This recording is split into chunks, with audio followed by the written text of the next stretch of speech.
ระวังหน่อยชิดเสียงของวัดเอ่ยขึ้นเมื่อเห็นเพื่อนรุ่นน้องที่มาช่วยขนของย้ายเข้าบ้านหลังใหม่ที่เขาซื้อเอาไว้ที่กำลังยกกระถางต้นไม้ที่ใหญ่เกินตัวและดูท่าทีจะหนักเกินกำลังอย่างคนร่างเล็กเช่นเขาจะออกแรงยกไหวไม่เป็นไรพี่วัดกระถางใบแค่นี้ผมยกได้ชิดหันมายิ้มก่อนที่จะตอบออกมาจากนั้นเขาจึงหันไปยกกระถางลงมาจากรถ6 ล้อที่บรรทุกข้าวของเครื่องใช้มาที่บ้านหลังใหม่บ้านที่วัดซื้อเอาไว้เป็นบ้านไม้2 ชั้นที่ปลูกเอาไว้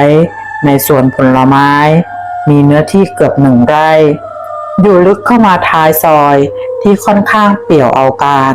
แต่นั่นกลับไม่ใช่ปัญหาสำหรับเขาเพราะคาดว่าอีกไม่นานซอยนี้ต้องเจริญขึ้นอีกอย่างแน่นอนเพราะที่หน้าปากซอย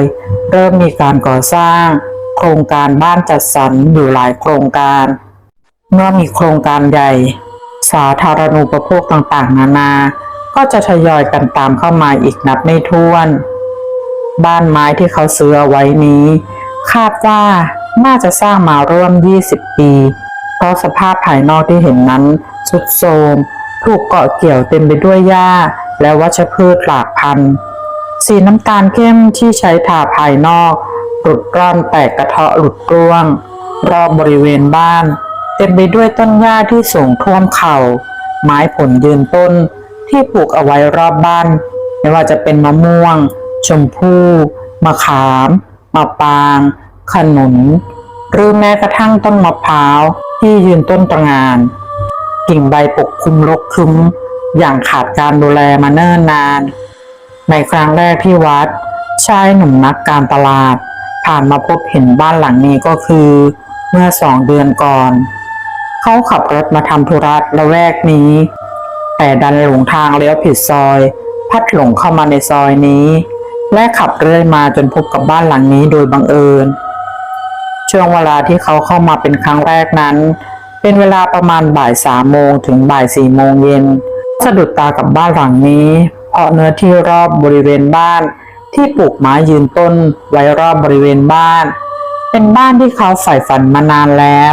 ที่จะมีบ้านสักหลังที่ปลูกอยู่ในสวนผลไม้แต่ในยุคสมัยนี้ในยุคสมัยที่ที่ดินแพงลิบลิ่วมูลค่ามหาศาลยิ่งกว่าทองคำยิ่งเป็นพื้นแผ่นดินในเมืองหลวงและรอบปริมณฑลแล้วยิ่งไม่ต้องพูดถึงหากไม่มีเงินอย่างน้อยแต่หลักล้านก็อย่าคิดฝันเขาเหลือบไปเห็นที่ประตูรั้วที่สร้างจากไม้กระดานที่เริ่มเก่าผุก่อนไปตามกาลเวลามีป้ายประกาศขายพร้อมเบอร์โทรศัพท์ติดต่อเอาไว้เสร็จสับเขาจดเบอร์ที่เห็นเอาไว้เพื่อป้องกันการลืมเรือนก่อนจะขับรถจากไปยังมองสำรวจรอบบริเวณบ้านอีกครั้งทางคิดว่าแม้จะดูรกร้างและอึมครึมไปบ้างแต่หากผ่านการปรับปรุงเสียใหม่คาดว่ามันจะเป็นบ้านในฝันที่สวยงามตามจินตนาการของเขาเลยทีเดียวอีก2 วันต่อมาเขาจึงโทรศัพท์ไปสอบถามตามหมายเลขโทรศัพท์ที่เขาจดเอาไว้เมื่อร่วงรู้ราคาของตัวบ้านและเนื้อที่ทั้งหมดเขารู้สึกแปลกใจและคนตื่นเต้นยินดีราคาที่เขาได้ยินจากคู่สนทนาผ่านทางสายโทรศัพท์เขาสามารถที่จะซื้อมาเป็นเจ้าของได้อย่างสบายคำนวณอย่างคร่าวๆแล้วเงินที่เขาเก็บออมไว้มาหลายปีเมื่อนำมาซื้อบ้านหลังนี้แล้วยังมีเหลืออยู่อีกเหลือเฟือเพียงพอที่จะนำมาเป็นงบประมาณในการตกแต่งบ้านในฝันของเขาให้มันงดงามวิจิตรเลิศหรูได้อย่างสบายและทุกอย่างก็เป็นไปตามคาดหมายอีก2 เดือนต่อมาบ้านสวนในฝันของเขาก็ตกแต่งเสร็จเรียบร้อยเพื่อพร้อมเข้าอยู่ได้ตลอดเวลาและวันนี้ก็เป็นวันที่เขาขนข้าวของเครื่องใช้จากบ้านหลังเก่าเพื่อเข้าสู่บ้านหลังใหม่บ้านสวนในฝันของเขารถบรรทุก6 ล้อที่วัดจ้างมาขนส่งของขับมาถึงเป็นเวลาเกือบ6 โมงเย็นเนื่องจากยางรถแตกที่หน้าปากซอยเสียเวลาเปลี่ยนยางไปร่วม2 ชั่วโมงวัดกับชิด พื่อนรุ่นน้องที่อาสามาออกแรงช่วยขนของเดินทางมาถึงตั้งแต่ยังไม่ถึงบ่าย3 โมงทั้งสองนั่งรออยู่นานจนรถบรรทุกมาถึงจึงเริ่มลงมือขนของลงจากรถทันทีคนขับรถเป็นชายวัย40 เศษเมื่อจอดรถเสร็จสับก็ลงมาช่วยขนของอย่างทะมัดทะแมงมีน้ำใจในระหว่างที่ทั้ง3กำลังสารวนอยู่กับการขนย้ายสิ่งของเครื่องใช้และเครื่องครัวลงจากรถเพื่อนำมากองพักเอาไว้ก่อนที่หน้าประตูบ้านเวลาก็เคลื่อนคล้อยผ่านไปอย่างรวดเร็วจนกระทั่งแสงตะวันใกล้ลารับขอบฟ้าแต่แล้วคนขับรถที่กำลังช่วยยกของอยู่ก็กล่าวกับวัดที่อยู่ใกล้ๆว่าทำไมคนในบ้านถึงไม่ออกมาช่วยขนของล่ะครับคุณวัดหันมามองหน้าโชเฟอร์ผู้มีน้ำใจตอบออกมาอย่างยิ้มแย้มว่าในบ้านไม่มีใครอยู่หรอกครับพี่บ้านหลังนี้ผมซื้อเอาไว้และเพิ่งจะย้ายเข้ามาอยู่เป็นวันแรกและเข้ามาอยู่เพียงคนเดียวอ้าวคุณพูดเป็นเล่นไปได้ก็นั่นไงยืนอยู่ที่หน้าต่างล้างผ้าม่านชั้นบนนั่นไงเมื่อครู่ที่พวกเรากำลังยกของกันเขายังแง้มผ้าม่านออกมามองเรากันเลยโชเฟอร์วัย40 เศษกล่าวแย้งออกมาทางชี้นิ้วไปที่หน้าต่างชั้นบนเพื่อยืนยันสิ่งที่ตนเห็นเมื่อครู่วัดกับชิดมองตามมือของโชเฟอร์ก็เห็นแต่บานหน้าต่างที่ถูกเปิดทิ้งเอาไว้เนื่องจากเมื่อครู่ในระหว่างที่เขากับชิดอยู่ในระหว่างรอรถขนของมาส่งเขาจึงพาชิดเพื่อนรุ่นน้องเข้าไปเดินชมในบ้านและหน้าต่างบานที่โชเฟอร์กำลังพูดถึงก็เป็นเขาเองที่เปิดเอาไว้เมื่อครู่ส่วนผ้าม่านสีเขียวเข้มที่ถูกแขวนเอาไว้นั้นกำลังไหวพริ้วเล็กน้อยอาจจะเป็นเพราะแรงลมที่กำลังพัดพาไม่เห็นมีอะไรในบ้านหลังนี้ไม่มีใครอยู่หรอกครับพี่เมื่อสักครู่ผมกับพี่วัดเดินขึ้นไปสำรวจดูกันจนทั่วทั้งหลังไม่เห็นมีใครจริงๆพี่คงตาฝาดกระมังชิดกล่าวยืนยันอีกคนแต่โชเฟอร์สายหน้ายืนยันอย่างหนักแน่นผมตาไม่ฝาดนะครับคุณและผมก็ไม่ได้สายตาสั้นฝ้าฟางด้วยเมื่อคู่นี้ผมเห็นจริงๆผมเห็นคนงามประมาณออกมามองพวกเราจริงๆเป็นผู้หญิงผมยาวหน้าขาวร่างก็ขาวซีดแล้วยังมีผู้ชายอีกคนตัวดำๆผอมสูงยืนอยู่ทางด้านหลังของผู้หญิงคนทั้งสองมองดูพวกเรายกของกันอยู่พักใหญ่ผมคิดว่าจะบอกพวกคุณตั้งนานแล้ววัดกับชิดมองหน้ากันอย่างแปลกใจแต่ก็ไม่ได้กล่าวอะไรออกมาอีกตั้งหน้าตั้งตาช่วยกันขนของลงจากรถจนเสร็จแต่เวลาก็ล่วงเลยไปเกือบ2 ทุ่มโชเฟอร์วัยหนุ่มใหญ่หันมากล่าวกับวัดทางใช้หลังมือปาดเม็ดเหงื่อที่ผุดพราวเต็มใบหน้าอย่างเหน็ดเหนื่อยเรียบร้อยแล้วถ้าอย่างนั้นผมกลับเลยแล้วกันวัดยิ้มพางหันมากล่าวขอบคุณอย่างมีมารยาทโชเฟอร์วัย40 เศษจึงหันหลังเดินกลับไปเปิดประตูเพื่อจะเข้าไปนั่งประจำที่คนขับแต่เมื่อขึ้นไปนั่งบนเบาะเรียบร้อยปิดประตูรถเสร็จสับพางบิดกุญแจสตาร์ทเครื่องยนต์จากนั้นจึงเอื้อมมือมาคว้าไปที่คันเกียร์แต่ในขณะที่มือของโชเฟอร์กำลังจับไปที่คันเกียร์และกำลังโยกบังคับคันเกียร์อยู่นั้นทันนั้นมือเล็กๆคล้ายมือของเด็กน้อยวางหมับมาที่หลังมือของเขาที่กำลังกุมอยู่ที่คันเกียร์โชเฟอร์สะดุ้งโหยงหันไปมองทางเบาะด้านข้างอย่างอัตโนมัติแต่เมื่อเห็นสิ่งที่ปรากฏอยู่ต่อหน้าต่อตา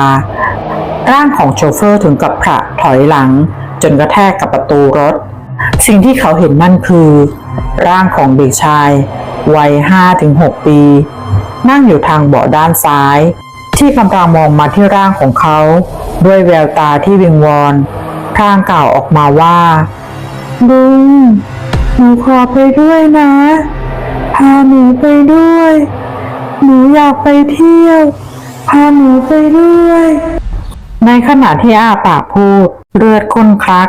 สีแดงค้ำก็พุ่งทะลักออกมาจากปากส่งกลิ่นเหม็นเน่าคลักคุ้งหน้าสะอิดสะเอียนผิวหนังขาวซีดที่เห็นในคราแรก ฟันค่อยๆแปรเปลี่ยนเป็นเขียวค้ำและค่อยๆบวมเป่งปูดปูนพองขึ้นทีละน้อยจนปรีแตกน้ำเหลืองน้ำหนองไหลทะลักออกมาอย่างน่าสะอิดสะเอียนโอ้ยช่วยด้วยช่วยด้วยผีหลอกผีหลอกช่วยด้วยเสียงของโชเฟอร์หนุ่มใหญ่ล่ำร้องออกมาอย่างเสียขวัญหวาดกลัวพร้อมกระโจนออกมาจากรถตกลงมากิ้งคลุกๆเป็นลูกขนุนอยู่ที่พื้นต่อหน้าต่อตาของวัดกับชิดที่กำลังจ้องมองอยู่อย่างพิศวงงงงัน4 ทุ่มกว่าแล้วหลังจากที่วัดกับชิดต่างช่วยกันขนเครื่องเรือนเครื่องใช้ต่างๆเข้ามาเก็บภายในบ้านเพื่อรอการจัดเก็บให้เข้าที่เข้าทางอีกครั้งในวันรุ่งขึ้นทั้งสองจึงพากันนั่งพักเหนื่อยและดื่มกินกันเล็กน้อยเพื่อรองท้องและเป็นการผ่อนคลายแต่ก็เรียกได้ว่าเป็นอาหารมื้อเย็นไปในคราเดียวหลังจากที่เหน็ดเหนื่อยกันมาหลายชั่วโมงเหล้าพ่องไปกว่าครึ่งขวดแล้วกับแกล้มซึ่งเป็นอาหารประเภทกึ่งสำเร็จรูปที่ใช้เวลาปรุงเพียงไม่นานก็ถูกจัดการเก็บกวาดเอาไว้ในกระเพาะเกือบหมดสิ้นหลังจากที่ชิดยกแก้วเหล้าขึ้นเทลงคอจนเกลี้ยงเขาก็กล่าวออกมาว่าเมื่อนึกถึงพี่คนขับรถแล้วผมยังขำไม่หายอยู่ดีๆก็พุ่งลงมาจากรถตะโกนโวกเวกว่าผีหลอกเนื้อตัวถลอกปอกเปิกไปหมดสงสัยจะเมาค้างหรือว่าแกจะเป็นพวกโรคประสาทก็ไม่รู้นะพี่วัดยกแก้วเหล้าขึ้นดื่มบ้างแล้วจึงตอบว่าพี่ก็คิดว่าเขาไม่น่าจะเมาค้างนะไม่เห็นจะได้กลิ่นเหล้าจากตัวของพี่เขาเลยจะเป็นโรคประสาทก็ไม่น่าใช่เพราะดูจากท่าทางการพูดกันจาก็ปกติดีทุกอย่างออกจากอัธยาศัยดีเสียอีกไม่อย่างนั้นคงจะเมายาแน่ๆเลยพี่พวกยาบ้าน่ะชิดคาดคะเนสีหน้าท่าทางเป็นจริงเป็นจังพี่ก็ไม่รู้นะแต่เท่าที่เห็นดูแล้วแกหวาดกลัวจริงๆนะเหมือนคนแตกตื่นตกใจขวัญหนีดีฟอร์พี่เห็นแล้วอดสงสารไม่ได้วัดตอบออกมาอย่างคนที่เป็นห่วงเป็นใยผู้อื่นอยู่เป็นนิดแต่ชิดก็ยังแย้งออกมาอีกจนได้แต่พี่ก็ให้ค่ายาค่าปลอบขวัญไปไม่น้อยอยู่นะผมเห็นพี่ควักออกมานะเป็นพันไม่ใช่เหรอหรือว่าแกจะแสดงละครเพื่อให้เราสงสารแลกกับเงินไงพี่เหลวไหลหน้าชิดวัดแย้งเสียงเข้มแต่แล้วทั้งคู่ก็อดหัวเราะออกมาไม่ได้เมื่อขบคิดถึงเหตุการณ์ที่เกิดขึ้นกับโชเฟอร์เมื่อคู่ที่วัดทั้งปลอบโยนทั้งเกลี้ยกล่อมเรียกสติให้กลับคืนมาอยู่เป็นนาน2 นานกว่าโชเฟอร์จะตั้งสติได้และยอมขึ้นรถขับออกไปอย่างหวาดระแวงเอาเป็นว่าคืนนี้ชิดนอนค้างกับพี่เลยแล้วกันพรุ่งนี้ตื่นขึ้นมาจะได้ช่วยพี่จัดการข้าวของอีกวันวัดปากร้องขอเพื่อนรุ่นน้องที่ทำงานอยู่ที่เดียวกันชิดพยักหน้ารับแล้วตอบกลับมาก็ต้องเป็นแบบนั้นแหละพี่งั้นเดี๋ยวผมขอจองโซฟาตัวยาวที่อยู่ตรงทางขึ้นบันไดชั้น2นั่นก็แล้วกันนั่นแหละที่นอนของผมเป็นเรื่องง่ายอยู่แล้วสำหรับชิดคนโสดเช่นเขาใน1 อาทิตย์แทบจะไม่ได้กลับไปนอนที่บ้านเลยด้วยซ้ำหรือหากจะกลับเวลาก็ร่วงเลยเที่ยงคืนไปแล้วมากโขกับการนอนค้างบ้านรุ่นพี่เพื่อนร่วมงานด้วยกันสักคืนแทบจะเป็นเรื่องปกติขอบใจมากชิดงั้นเดี๋ยวเหล้าหมดขวดนี้แล้วพวกเราไปอาบน้ำนอนกันดีกว่าพี่เริ่มจะง่วงซะแล้วเหนื่อยมาทั้งวันโอเคพี่ว่าไงว่าตามกันชิดคอยตามพางทำหน้าทะเลนเวลาร่วงเลยเที่ยงคืนไปนานแล้ววัดที่นอนอยู่บนโซฟาติดกับประตูบ้านเขาลากโซฟาตัวนั้นออกมาเพื่อมานอนเป็นเพื่อนชิดเพราะมันจะดูดีกว่าการที่จะหนีขึ้นไปนอนบนห้องนอนที่อยู่ชั้น2เพียงผู้เดียวแล้วปล่อยให้ชิดนอนอยู่ชั้นล่างเพียงลำพังเขาสะดุ้งตื่นขึ้นมากลางดึกพอได้ยินเสียงดังผิดปกติเป็นเสียงเคาะประตูที่ดังมาจากทางด้านนอกเป็นเสียงเคาะอย่างแผ่วเบาก๊อกก๊อกก๊อกในคราวแรกที่สะดุ้งตื่นขึ้นมาเขาเงี่ยหูฟังอยู่นานคิดว่า ชิดเพื่อนรุ่นน้องที่นอนอยู่ร่วมบ้านจะทำเสียงดังยามค่ำคืนเมื่อรับฟังอยู่นาน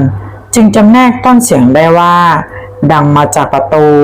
มีคนมาเคาะประตูเพราะเพิ่งจะขนข้าวของเข้ามาอาศัยอยู่เป็นวันแรกยังไม่รู้จักคุ้นเคยกับใครสักคนในละแวกนี้แล้วดึกดื่นค่ำคืนเช่นนี้ใครกันที่อุตริมาเคาะประตูบ้านของเขาวัดขยับร่างลุกขึ้นมานั่งมองฝ่าความมืดไปยังโซฟาตัวที่ชิดนอนอยู่เมื่อสายตาเริ่มชินกับความมืดยังเห็นเพื่อนรุ่นน้องนอนหลับไหลอยู่บนโซฟาแถมยังส่งเสียงกรนออกมาเป็นระยะยืนยันได้อย่างแน่นอนว่าเสียงที่เขาได้ยินนั้นไม่ได้เกิดจากชิดถ้าอย่างนั้นใครเป็นคนเคาะประตูเมื่อหวนขบคิดถึงโซเฟอร์เมื่อตอนหัวค่ำที่ยืนยันว่าถูกผีหลอกทำให้เขานึกระแวงวูบขึ้นมาเหมือนกันแต่ด้วยความสงสัยจึงอดไม่ได้ขยับลุกขึ้นเดินไปที่ประตูอย่างเงียบกริบอาจจะเป็นขโมยใกล้จะเดินไปถึงประตูอยู่แล้วทางชะงักงันคำนึงถึงสิ่งที่อาจจะเป็นไปได้ดึกดื่นเช่นนี้ผู้มาย่อมไม่ปรารถนาดีเป็นแน่อาจจะเป็นขโมยที่กำลังทดสอบปฏิกิริยาของเจ้าของบ้านว่าหลับแล้วหรือไม่ก็อาจเป็นไปได้เมื่อขบคิดได้เช่นนั้นจึงลดฝีเท้าลงขยับย่องไปอีกทางคว้าไม้ตีเทนนิสกีฬาที่เขานิยมเล่นอยู่เป็นประจำมาถือกระชับเอาไว้ในมือมันอาจเปลี่ยนเป็นอาวุธได้ในยามคับขันวัดจดฝีเท้าอย่างแผ่วเบาตรงไปที่ประตูเสียงเคาะประตูยังดังอยู่อย่างสม่ำเสมอชายหนุ่มตัดสินใจอย่างเด็ดเดี่ยวยื่นมือออกไปคว้าลูกบิดประตูหมุนแล้วผลักเปิดทางออกไปอย่างแรงพร้อมไม้เทนนิสที่ง้างขึ้นสุดแขนพร้อมที่จะฟาดออกไปในทันทีหากเกิดเหตุการณ์ที่ไม่ชอบมาพากลแต่ชายหนุ่มกับต้องมีอันแปลกประหลาดใจเมื่อเปิดประตูออกไปกลับพบเพียงความว่างเปล่าไม่มีเงาของผู้คนหรือสิ่งมีชีวิตใดๆเขาลดแขนที่ง้างไม้ตีเทนนิสลงช้าๆพางบ่นพึมพำอย่างงงงันไม่เห็นมีอะไรแล้วใครมาเคาะประตูวะเขากราดสายตาสำรวจไปรอบบริเวณบ้านอย่างสงสัยช่วงเวลาเพียงเสี้ยววินาทีหากมีคนมาเคาะประตูจริงเป็นไปไม่ได้ว่าใครคนนั้นจะเพ่นโผนกระโจนหนีไปได้อย่างรวดเร็วเช่นนี้แต่แล้วสายตาที่เริ่มคุ้นเคยกับความมืดมิดเมื่อมองสำรวจกาดไปทั่วบริเวณอย่างสงสัยพลันสายตาแลเห็นร่างหนึ่งที่กำลังเดินหันหลังห่างออกไปกว่า10 เมตรหายเข้าไปทางข้างบ้านทางหมู่แมกไม้สิ่งที่เห็นนั้นวัดจำแนกได้อย่างชัดเจนว่าเป็นร่างของผู้หญิงในชุดนอนยาวสีฟ้าเข้มที่กำลังเดินหายไปทางต้นไม้ที่ปลูกเอาไว้อย่างดาดดานแม้ในเวลานี้จะผ่านการปรับปรุงตกแต่งบ้างแล้วก็ตามแต่มันก็ยังดูอึมครึมวังเวงในยามราตรีการในยามค่ำคืนดึกดื่นเช่นนี้ชายหนุ่มเพิ่งจะสัมผัสได้ถึงความทะมึนอึมครึมที่น่าหวาดระแวงของพื้นที่บริเวณบ้านที่เต็มไปด้วยหมู่แมกไม้ความร่มรื่นในเวลากลางวันที่แสงอาทิตย์สาดส่องพันปราศนาการไปสิ้นแปลสภาพเป็นความหวาดหวั่นพันพึงที่คล้ายแฝงเร้นความเขย่าขวัญสั่นประสาทคล้ายในความมืดมิดท่ามกลางแมกไม้ซ่อนเร้นเอาไว้ด้วยเหล่าพูดผีปีศาจร้ายที่คอยจ้องหลอกหลอนผู้คนยามค่ำคืนแม้จะหวาดหวั่นไปกับบรรยากาศรอบบริเวณบ้านแต่ก็ไม่ได้ทำให้เขาปล่อยปละละเลยต่อสิ่งที่เห็นร่างของผู้หญิงในชุดนอนที่เดินหายไปในความมืดของหมู่แมกไม้มันผิดปกติวิสัยซึ่งเธออาจจะเป็นขโมยตามที่เขาคาดการเอาไว้ก็เป็นได้ร่างของวัดกระโจนติดตามร่างของเธอไปทันทีโดยมีไม้ตีเทนนิสที่เป็นเสมือนอาวุธยามฉุกเฉินติดมือไปด้วยเขารีบวิ่งตามร่างของเธอไปอย่างกระชั้นชิดเมื่อเห็นว่าร่างของเธอกำลังเดินหายลับไปที่ด้านหลังต้นชมพู่เขาจึงส่งเสียงร้องออกมาหยุดเดี๋ยวนี้ ร่างของเธอหยุดยั้งลงตามคำสั่งจนชายหนุ่มนึกแปลกใจมีขโมยที่ไหนกันที่สั่งให้หยุดก็หยุดเชื่อฟังราวกับเป็นผู้ใต้บังคับบัญชาร่างของหญิงสาวหยุดยั้งลงที่ใต้ต้นชมพู่พร้อมๆกับร่างของเธอที่หันมาจ้องมองชายหนุ่มราวกับท้าทายวัดกระชับไม้ตีเทนนิสในมือแน่นเมื่อวิ่งเข้ามาหยุดตรงหน้าหญิงสาวอาวุธในมือพร้อมที่จะใช้งานได้อย่างทันท่วงทีหากเธอมีเร่ห์เหลี่ยมแอบแฝงเขากล่าวออกมาเสียงเข้มดุดันว่าคุณเป็นใครเข้ามาที่บ้านผมทำไมที่นี่เป็นบ้านคุณหรือเธอย้อนถามน้ำเสียงแช่มช้าเหนื่อยๆแต่วัดกลับได้รับฟังแล้วรู้สึกว่าน้ำเสียงนั้นยานคางสั่นสะท้านคล้ายผู้กล่าวกำลังหนาวเหน็บราวจับไข้ใช่บ้านหลังนี้เป็นบ้านของผม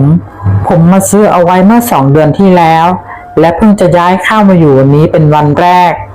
วัดตอบคำถามด้วยสถานะที่เหนือกว่าผู้บุกรุกเช่นเธอแต่หญิงสาวที่ยืนอยู่ทางเบื้องหน้ากับเชิดหน้าตอบกลับมาว่าแม้ในเวลานี้คุณจะเป็นเจ้าของบ้านในนามแต่บ้านหลังนี้ฉันก็อาศัยอยู่มานานแล้วชายหนุ่มแปลกใจในประโยคที่หญิงสาวกล่าวว่าเขาเป็นเพียงเจ้าของบ้านในนาม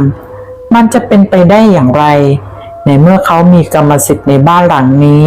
ถูกต้องตามกฎหมายทุกประการคุณคงจะเข้าใจอะไรผิดไปผมคือเจ้าของบ้านหลังนี้อย่างถูกต้องตามกฎหมายทุกประการคุณต่างหากคือผู้บุกรุกแล้วคุณจะมาพูดได้อย่างไรว่าคุณอยู่บ้านหลังนี้มานานหญิงสาวยิ้มหวานแต่รอยยิ้มที่วัดเห็นนั้นคล้ายเธอกำลังยิ้มเยาะเย้ยเหยียดหยันหญิงสาวจ้องมองหน้าเขาเขม็งพลางกล่าวออกมาเสียงหนักแน่นคล้ายยินดีว่าที่ฉันพูดเป็นความจริงและฉันก็ดีใจ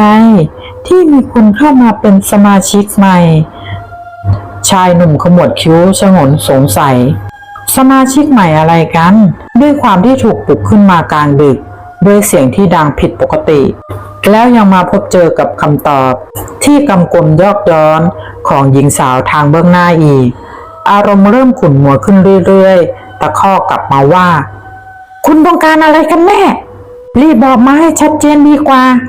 ไม่อย่างนั้นผมจะโทรเรียกตำรวจเดี๋ยวนี้หญิงสาวยังยิ้มแฝงเลสไน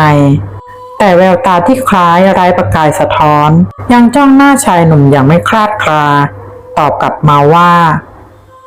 ฉันอยู่ที่บ้านหลังนี้มาเนิ่นนานแล้วจริงๆเพราะฉันตายที่บ้านหลังนี้และยังคงวนเวียนสถิตอยู่ณบ้านหลังนี้ไปไหนไม่ได้แต่วันนี้ฉันรู้สึกดีขึ้นมาบ้างแม้ว่าวิญญาณของฉันจะไปไหนไม่ได้แต่ก็ยังมีคุณอยู่เป็นเพื่อนคุณตายที่บ้านหลังนี้คุณบอกว่าคุณตายที่บ้านหลังนี้อย่างนั้นหรืออย่าพูดเป็นเล่นดีกว่าผมก็เห็นว่าคุณเป็นคนอยู่ดีๆพูดจากันเป็นปกติจู่ๆจะกลายเป็นผีได้ยังไงคุณต้องรอผมเล่นแน่ๆวัดตอบออกมาอย่างไม่ใคร่เชื่อถือแต่น้ำเสียงเริ่มสั่นสะท้านถอยหลังไป2 ก้าวอย่างลืมตัวจริงฉันเป็นผีฉันเป็นวิญญาณฉันตายไปแล้วตายที่บ้านหลังนี้มาหลายปีแล้วคุณไม่เชื่อใช่ไหมหญิงสาวยืนยันแม้ว่าวัดจะไม่ต้องการคำยืนยันจากเธอก็ตามไม่เพียงคำยืนยันจากปากของเธอเพียงเท่านั้นทันนั้นร่างของเธอหายวับไปต่อหน้าต่อตาของชายหนุ่มที่ยืนมองอยู่ด้วยในตาที่เบิกโพลงจนแทบถลนออกมานอกเบ้าร่างของเธอที่หายวับไปต่อหน้าต่อตาพลันไปปรากฏอยู่บนกิ่งของต้นชมพู่ร่างของเธอนั่งอยู่บนกิ่งของต้นชมพู่กวัดแกว่งไกวท่อนขาสลับไปมาอย่างสบายใจก้มหน้าลงมองชายหนุ่มที่ยืนตะลึงงันเบิกตาค้างแข้งขาสั่นพับด้วยความหวาดกลัวหญิงสาวหัวเราะเสียงดังกังวานเยือกอย่างอารมณ์ดีกล่าวต่อไปว่าเชื่อหรือยังว่าฉันตายไปแล้วถ้ายังไม่เชื่อฉันจะแสดงให้ดูอีกว่าฉันตายยังไง เชื่อแล้วพอแล้ว น้ำเสียงที่กล่าวห้ามของชายหนุ่มที่ค่อยๆหลุดออกมาจากปากที่ฝืนบังคับได้อย่างยากเย็นแต่ก็ยังไม่ทันการเมื่อร่างของหญิงสาวหายวับไปอีกคราเมื่อร่างของเธอปรากฏให้ชายหนุ่มเห็นอีกครั้งในตาที่เบิกโพรงของวัดยิ่งเรือกถลนจนแทบทะลักออกมานอกเบ้าด้วยความหวาดกลัวภาพที่เขาเห็นนั่นคือร่างของหญิงสาวที่ปรากฏเส้นเชือกรัดอยู่ที่ลำคอแขวนร่างแกว่งไกวอยู่กับกิ่งใหญ่ของต้นชมพู่ร่างของเธอเขียวซีดอืดบวมเบ่งพองบางแห่งบนผิวหนังตีแตกน้ำเหลืองน้ำหนองไหลเยิ้มทะลักออกมาตามร่องรอยปีแตกของผิวหนังลิ้นสีคำแรบยาวถลนออกมาเป็นคืบในตาเหลือกโพงโปนโตและในขณะที่วัดกำลังจ้องมองเธออยู่นั้นดวงตาข้างซ้ายของเธอพันธรักษ์หลุดกลัวออกมานอกเบ้าร่วงหล่นตกลงมาแทบเท้าของชายหนุ่มอย่างเหมาะเจาะปากที่เพเยอเล็กน้อยก็ลิ้นที่แลบเหยียดยาวทันปรากฏหนอนตัวสีขาวอวบอ้วนเท่านิ้วก้อยค่อยๆคืบคลานออกมาจากปาก 4-5 ตัวและค่อยๆตกลงมาตรงเบื้องหน้าของชายหนุ่มที่ยืนตกตะลึงตัวแข็งทื่อด้วยความหวาดกลัวสุดชีวิตโอ้ยไม่ไหวแล้วช่วยด้วยผีหลอกช่วยด้วยเมื่อเริ่มตั้งสติได้ชายหนุ่มเริ่มส่งเสียงกรีดร้องครวญครางออกมาเมื่อซุ้มเสียงเล็ดรอดออกมาจากปากได้แขนขาก็เริ่มทำงานทีละน้อยชายหนุ่มค่อยๆขยับขาถดถอยหลังทีละก้าวความรู้สึกเหมือนเท้าทั้งสองข้างหนักผิดปกติแต่ในที่สุดก็หันหลังวิ่งหนีออกไปพร้อมแหกปากร่ำร้องตะโกนอย่างคนเสียสติผีหลอกช่วยด้วยผีหลอกในขณะที่กำลังหันหลังวิ่งหนีโสตประสาทยังได้ยินเสียงหัวเราะอย่างสบใจของหญิงสาวดังไล่ติดตามมาในช่วงเวลาที่วัดได้ยินเสียงดังผิดปกติที่ประตูแล้วติดตามร่างของหญิงสาวออกไปนั้นชิดที่กำลังนอนหลับอยู่อย่างอ่อนเพลียบนโซฟาตัวยาวที่ร่างของเขานอนเหยียดยาวได้อย่างสบายทันนั้นเขาเริ่มรู้สึกตัวเพราะผ้าห่มผืนบางที่ห่มคลุมร่างอยู่นั้นค่อยๆเลื่อนลงไปที่ปลายเท้าคล้ายถูกดึงอย่างช้าๆชิดขยับร่างอย่างงัวเงียค่อยๆผงกศีรษะขึ้นมามองหาสาเหตุของผ้าห่มที่ไหลเลื่อนลงไปจากร่างโธ่พี่วัดจะมาแกล้งกันทำไมเนี่ยคนจะหลับจะนอนเขาคิดว่าสาเหตุที่ผ้าห่มถูกดึงออกจากร่างนั้นเป็นเพราะวัดเพื่อนรุ่นพี่ในที่ทำงานที่มารอเล่นกลางดึกจึงบ่นอุบอิบอย่างงวงเงียและขัดใจและเมื่อไม่ได้ยินเสียงอื่นใดที่มีปฏิกิริยาตอบโต้ของคนที่เขาเข้าใจว่าเป็นคนแกล้งจึงผงกศีรษะขึ้นมามองอีกครั้งอย่างตั้งใจกว่าเดิมสิ่งที่เห็นกลับไม่ปรากฏร่างของวัด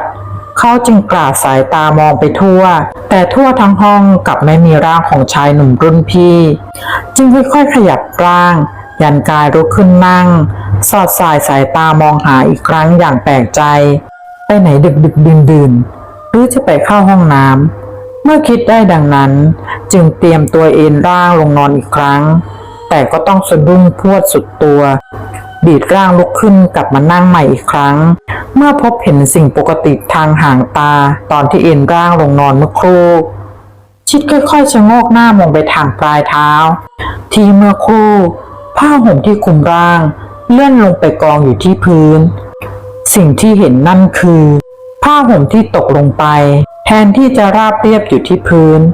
กลับสุมทับเป็นกองคล้ายห่อห่มอะไรบางอย่างซ่อนอยู่ภายใต้ผ้าห่มด้วยความสงสัยเขาจึงค่อยๆยื่นมือออกไปจับปลายผ้าห่มทางด้านหนึ่งพลางออกแรงดึงอย่างช้าๆด้วยจิตใจที่เต้นระทึกระส่ำระสายคล้ายถูกกระหน่ำตีรัวราวกองเพลนและเมื่อผ้าห่มถูกดึงออกเผยให้เห็นสิ่งที่อยู่ภายใต้ผ้าห่มชิดถึงกับพังะด้วยความตกใจและหวาดกลัวภาพที่เขาเห็นนั่นเป็นร่างของเด็กชายวัยเพียง 5-6 ปีกำลังนั่งกอดเข่าและกำลังจ้องมองมาที่ร่างของเขาด้วยดวงตาที่ขาวขุ่นมัวไร้ตาดำอย่างคนปกติ เนื้อตัวขาวซีดไร้สีเลือดแต่ที่ลำคอปรากฏบาดแผลชะกันคล้ายถูกของมีคมกรีดเฉือนเป็นรอยแผลเปิดกว้างเวอะหวะเมื่อเด็กน้อยเงยหน้าขึ้นมามองเขาที่นั่งขดตัวด้วยความหวาดกลัวอยู่บนโซฟาทำให้บาดแผลชะกันนั้นยิ่งเปิดกว้างเลือดสดๆสีแดงฉาน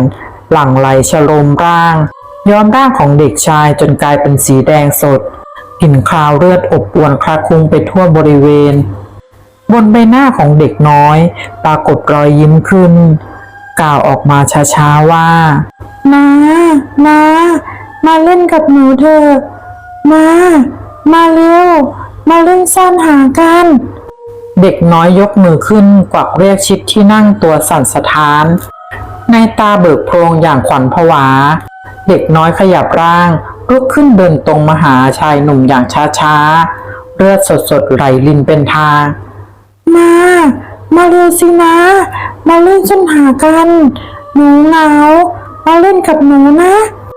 เด็กน้อยยังร่ำร้องเชิญชวนพร้อมร่างที่เดินเข้ามาใกล้ทุกทีแต่ก่อนที่ผีเด็กน้อยจะเดินมาถึงร่างของชิด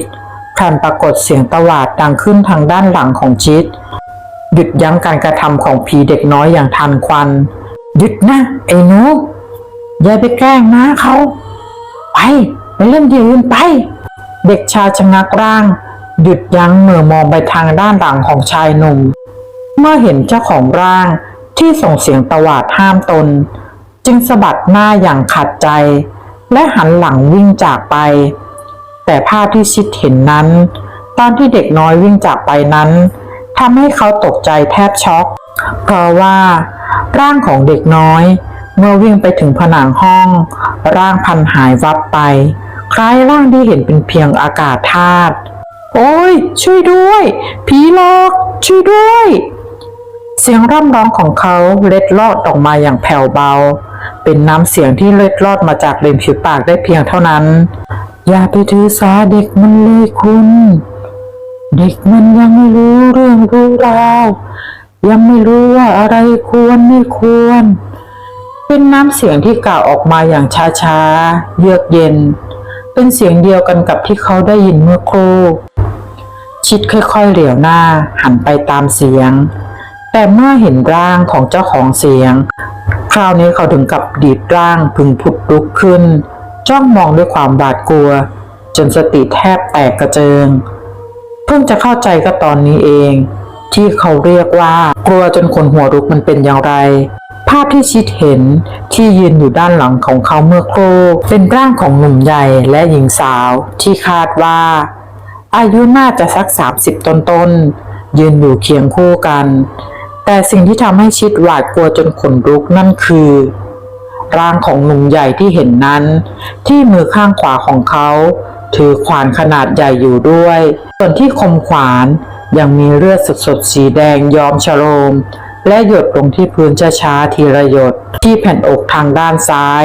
ตรงตำแหน่งหัวใจมีมีดแหลมเล็กปักคาอยู่ร่องรอยบาดแผลยังมีคราบเลือด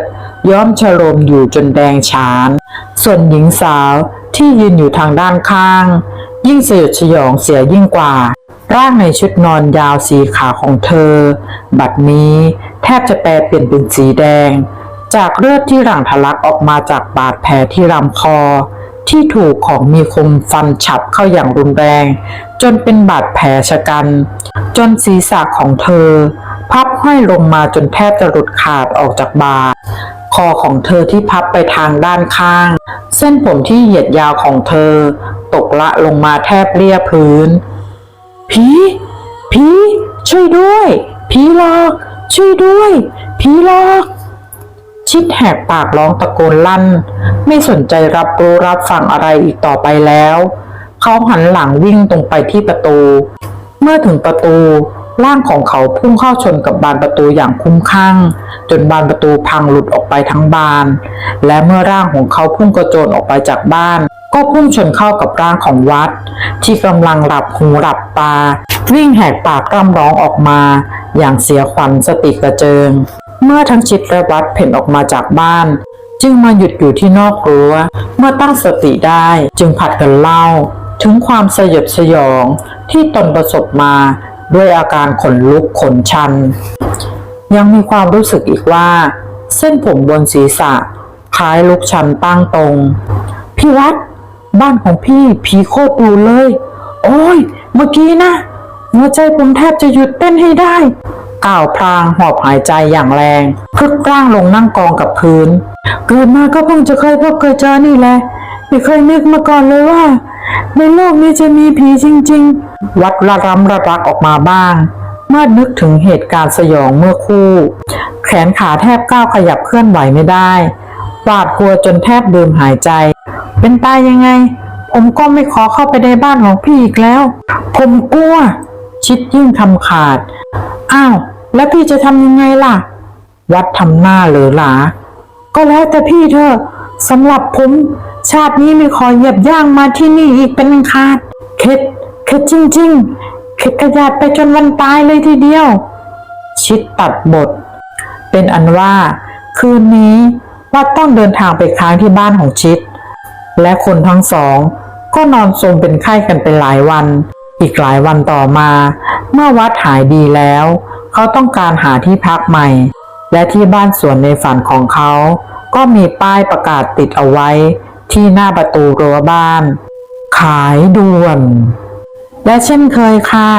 หากชอบกดถูกใจกดติดตามและแชร์ออกไปเพื่อเป็นกำลังใจให้แอดในการสร้างสรรค์ผลงานดีๆต่อไปด้วยค่ะขอบคุณมากค่ะสวัสดีค่ะ